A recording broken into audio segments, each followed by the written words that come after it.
Hello, this is Astro Breeze, and welcome to this week's transits. And we have some interesting things to share with you. So let's get to it. Um, got a couple interesting aspects coming up, and where is it? I want to share that with you. Let's see. Bear with me. Let me get it here. There it is. Okay. Now let me share it with you. Had to get it called up first. Always something. All right, here we go. There it is. Phew. All right. We have a couple of interesting events coming this week, and these are a sesqui-square or a sesquiquadrate. You know, your quad because that's four. You know, the square is four. So what this is a square plus a half a square. So that is a square is 90 degrees. And then a half a square would be 45. So if you added 1945, you'd get the 135 degree. And that's called a sesqui-square.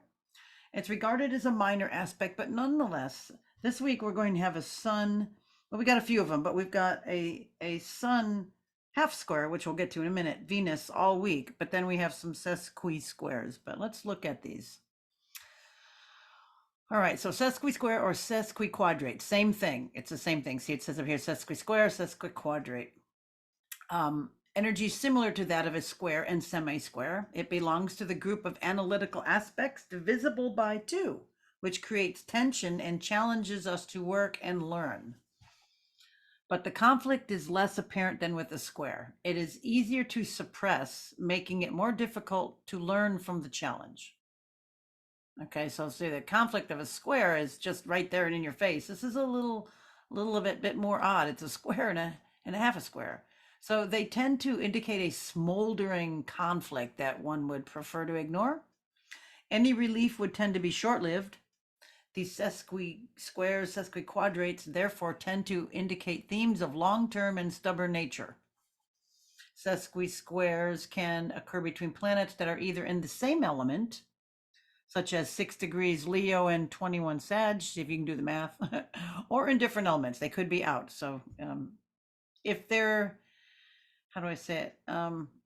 See, like this one here, this sesqui-square, they're both in a fire sign. So that would tend to be a little bit more harmonious, although fire could be a little bit aggravated, but nonetheless, it'll be there. But fire, it could be a little bit more instigatory anyway. So theoretically, the same element sesquiquares should be easier to manage because the signs have the basic approach to life. Okay.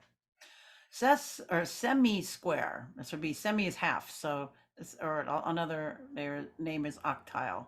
An aspect of 45 degrees between two planets. It can occur in either two adjacent signs or houses or in two signs or houses separated by another one in between them. So this is,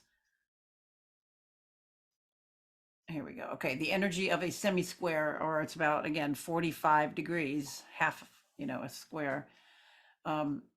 It's therefore counted as one of the analytical aspects which show tension, but also challenges that can help us grow and learn. And this is the one that we have the sun in a semi-square to Venus, and they both keep moving a degree every day. It's like you'd think one would move out of it, right? They move pretty fast, but they're moving together in this. The faster planet wins out. Okay. However, any conflicts felt are not as immediately apparent as they are in the case of a square, making it easier to avoid them and miss an opportunity for growth. So a semi-square can indicate subtle tensions which we would rather ignore. This may initially seem tempting, but it is unlikely to lead to a long-term solution. Okay, let's go to today's chart now. Let's go to our animated page. Okay, new share.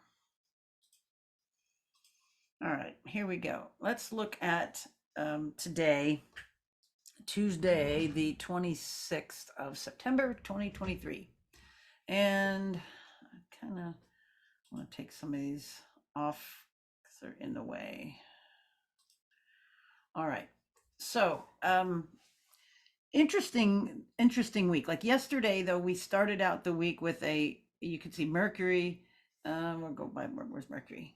Mercury's always by the sun. Fine song. Got Mercury over here in a trine aspect. Where did I just lost my notes? It to Jupiter. So because we know we have Earth, so Mercury's in Virgo, and then we know we got to go find the other Earth over here.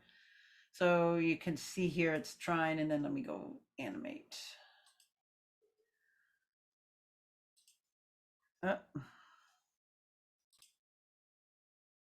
All right, let's get over to this screen again. Okay. I don't know why things do that. Okay, so here we go. So let's go back to the 25th. So 14 and 14, we see Jupiter is going, is retrograde. So it was at that exact yesterday. All right, so there's something that's kind of nice. We have that trine. So we're kind of coming into the week. I wanted to start there as we have that trine. That's like an earthy trine. We have that big expanse, and still getting the details, still having the energy to get things done. All right, to get things cleared up. And what we've really got going on here without a whole lot of to do, we're building up to our Aries full moon at the end of the week. But as we have Mercury now direct and Venus direct, they're still not out of the territory they were before. So Mercury goes out first, and then Venus goes out. But we feel like we're moving forward, which we are in a lot of ways. But we still have a lot of, like, we got to finish up that old stuff that we put aside, and things aren't going to be moving real fast until those two planets get into new territory. But then that's only one part of it, because we still have all those outer planets retrograde. So that's still, then they have to get out of their uh, shadows and then get into new territory. So it's like, inching ahead, it seems like. So anyway, we're gonna lead ahead with Mercury and Venus when they start moving into new territory. And then we can like get our ideas and our wants. What do you want? What do you want to do? What's your motivation? What are your interests? What does your mind want to do? What is your pleasures? Where do you want to start realigning and putting that together? And then we'll start new territory with that. And then Pluto goes direct, and then I think Neptune, and then Uranus, and then Jupiter. Then they all start direct, and then they'll next late winter, spring, we'll have a whole new energy. But here now in this Aries full moon coming up, it's kind of like, it's the opposite of the Aries new moon. So we sort of have to finish up old patterns, got to tie up loose ends, get rid of old business before we move on to the new. So as we start into this, we had that nice Mercury um, touch with Pluto, which was good. And it's mainly kind of a lot of moon aspects this week. But as we see, let's look at Venus. And okay, the sun. Let's say the sun. Let's go over here. Sun here. And then we have that, see how close it is with Venus. Okay, so let's go watch. I don't have that aspectarian thing on. That's annoying, but you'll see that sun is 3 degrees and then Venus is 20. And then I'll watch. Sun goes 4, Venus goes 21. Sun goes 5, Venus is almost there at 22. If I went ahead about an hour, it would be, but you'll see. And then here we're right at numbers, Sun 6, Venus 22, right there. And then I think, yeah, and then there are again 7:23, 8:24. There we go. Now 10:25. So they're kind of in that aspect for a while. Look at that. They keep moving 1 degree together. Wow. Okay, so this is going to be in for a while. This is going to be moving together. Um, I'll have to look for next week. I don't want to sidetrack too much now, but we can see that they were moving together. Those where we're each going a degree a day. They're kind of tracking together with that. Um, I would say somewhat annoying semi-square, which is just kind of odd. But the fact that they're moving together is making it interesting. So your ego, your identity, your wants, Venus. It's as like it's a minor aspect, and it's like aligning what you really want. The sun is shining there. It's giving you a little bit of a challenge. There is a little bit of a way that's opening up. Some things are opening up, but it's not like a trine, but it's not like a square either. So it's kind of in that somewhat balanced area. So that's kind of unique. I don't get on a lot of the minor aspects, but it's just such an interesting one. Um, that we have because they ride together. That those numbers, those degrees are just continuing together for days. Usually the sun, you saw it moves a degree a day. Venus, when it's active, kind of partly a degree. It's not quite, but they're tracking together. At that exact, before those motions change. Venus will speed up and then it'll slow down. So that's, we'll see that. Okay, so that's something odd. So that's, the big thing, I think. That's why I spent so much time on it. I wanted you to get the grasp of those aspects, because it's a big play of what you want right now. So we've got to harvest, we got to clear out things that we didn't do. Either abandon them, get rid of them, clear it out, give it away. And but you got to deal with it. You've got to clean it up. You've got to polish it off. You got to put some lipstick on it and sell it or whatever. That stuff's got to be done. And then as we get closer to the end of the month and the beginning of the next, when both Venus and Mercury are in new territory, then you'll get some new stuff. Then the things that you really want to start doing will start to stick. All right, that's big. And I'm not going to go too many into a whole lot of other things, because those are the real, real, real big ones this week. I don't want to get watered out on too much, because you'll forget it. I'll forget it. And you probably won't go back and listen. Okay, anyway.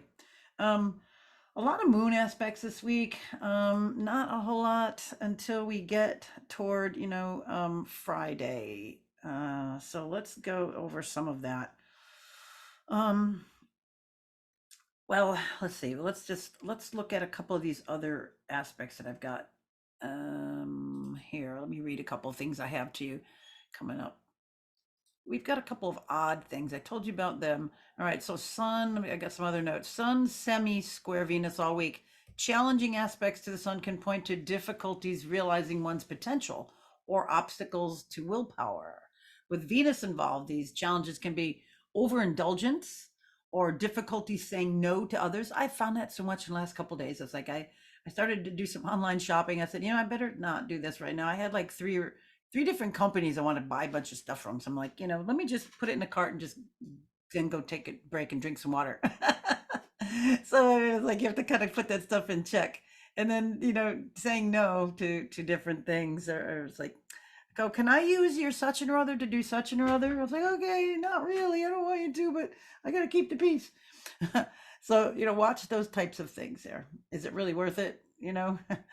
Okay, there can be a tendency to pass over opportunities to advance because of a resistance, or giving up personal pleasures or habits, or giving in.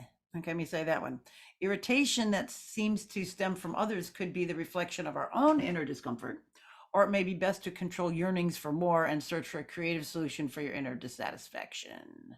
All right. Also, Friday we've got a Venus square Uranus. Oh, this week, or another thing I wanted to tell you about, Uranus is going to be um really challenged with all the inner planets this week. So Friday we've got a Venus squaring Uranus. So that's little sweet Venus and just out of the blue Uranus, it can activate some different, things we're attracted to outside our normal boundaries.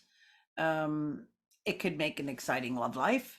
It could, issues involving commitment or close relationships, um, could stem from a strong need for personal independence. Maybe there's, some a definite need for freedom. Let's just put it that way. It could challenge the stability of love relationships because of freedom or unexpected urges, or you want to do something out of the clear blue. Um, could be some kind of a need for freedom or excitement could test your patience with a loved one, or either way, you to them or they to you. Wandering eyes, an old love, something comes back, some kind of temptation. You could feel smothered, confined, or bored. You may lash out in anger or some other destructive behavior. Healthy relationships probably will not have much major drama, except just tit tat back and forth, as long as you're open minded.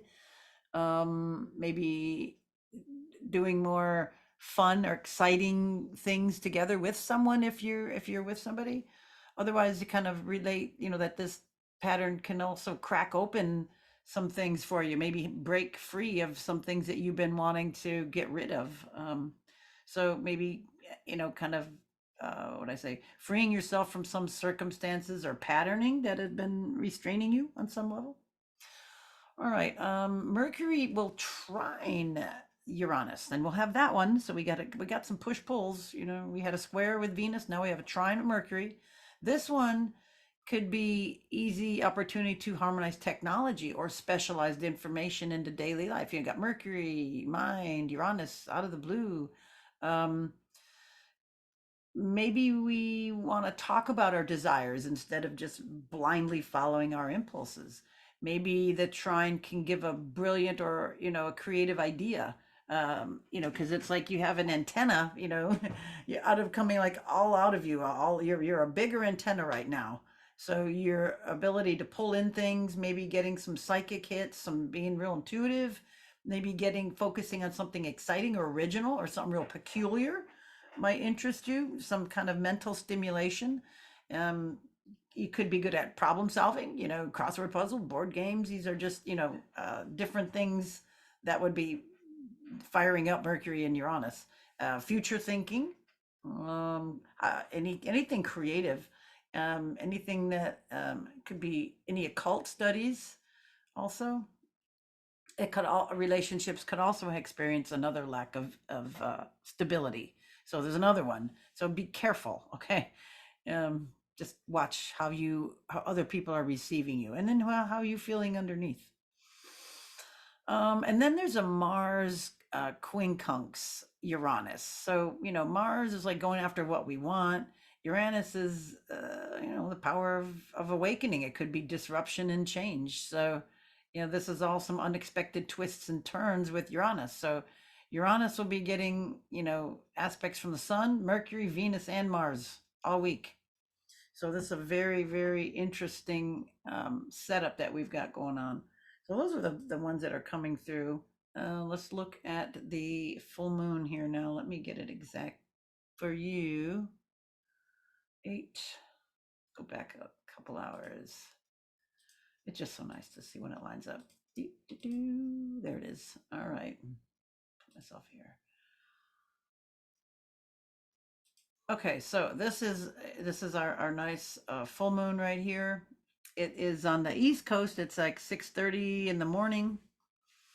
Um, it's at 6 degrees. You can see 6 degrees Aries. So if you have things at in and around 6 degrees, if you have things in fire signs, you know, you'll definitely feel the effects of this full moon. Um, it's again lively, you know, passionate, aggressive, forceful, driven, energetic. Full moon. Yeah. I would not do daredevil stuff. You know, don't do anything. Don't dance on any tables drunk. Don't push yourself too hard on something because it's, you know, full moons are um, disruptive that way.